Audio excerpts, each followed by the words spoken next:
আপনার বয়স যদি 50-এর বেশি হয়ে থাকে, আজকের কথাগুলো শুধুমাত্র আপনার জন্য। কারণ আজকে কিছু গুরুত্বপূর্ণ কথা বলবো, যেগুলো শুনলে আপনার মনের সব টেনশন দূর হয়ে যাবে। তাই প্লিজ শেষ পর্যন্ত শুনুন কথাগুলো।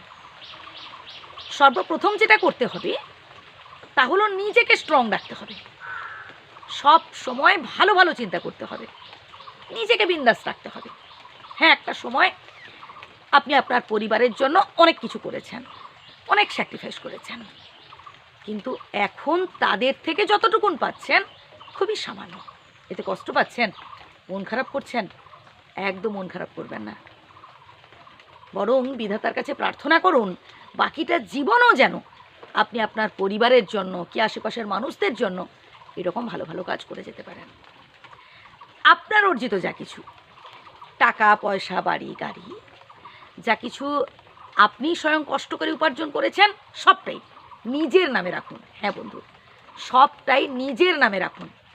হ্যাঁ, অন্য কাউকে আপনি নমিনি রাখতেই পারেন বা কাউকে হাত তুলে দান ধ্যান করুন, সবই ঠিক আছে, কিন্তু যাতে শেষ বয়সে আপনি স্বয়ং ভোগ করতে পারেন এই চেষ্টা করবেন।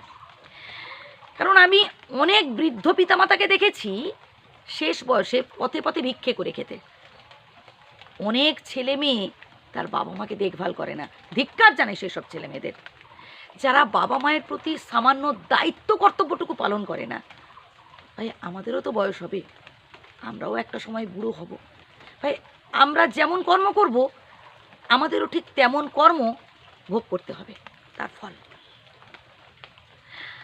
আরেকটা কথা বলি বন্ধু, এই যে আপনি ভাবছেন আপনার জীবনে শুধু দুঃখ কি আপনার জীবনে শুধু কষ্ট, তো বেশ, কাছাকাছি কোনো বাস স্ট্যান্ডে যান বা রেল স্টেশনে যান, দেখতে পাবেন কত গরিব দুস্থ অসহায় মানুষ রয়েছে।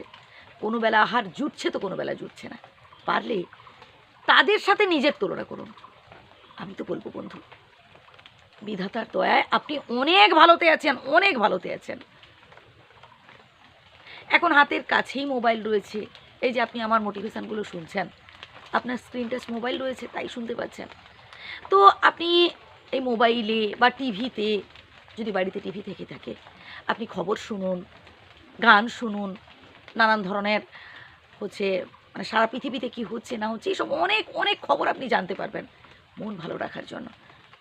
এবং পারলে আপনার আশেপাশে যারা গরিব দুস্থ তাদের জন্য কিছু করুন, আপনার সামর্থ্য থেকে বলছি। যত বেশি আপনি অপরের কথা ভাববেন তত বেশি দেখবেন আপনি মন থেকে শান্তি পাবেন, যে না, আমি একা দুঃখে নেই, আমার থেকেও দুঃখ কষ্ট বেশি এমন অনেক মানুষ রয়েছেন। এইভাবে নিজেকে স্ট্রং রাখুন। ভালো থাকবেন, সুস্থ থাকবেন। যদি ভুল বলে থাকি ক্ষমা করবেন। ধন্যবাদ।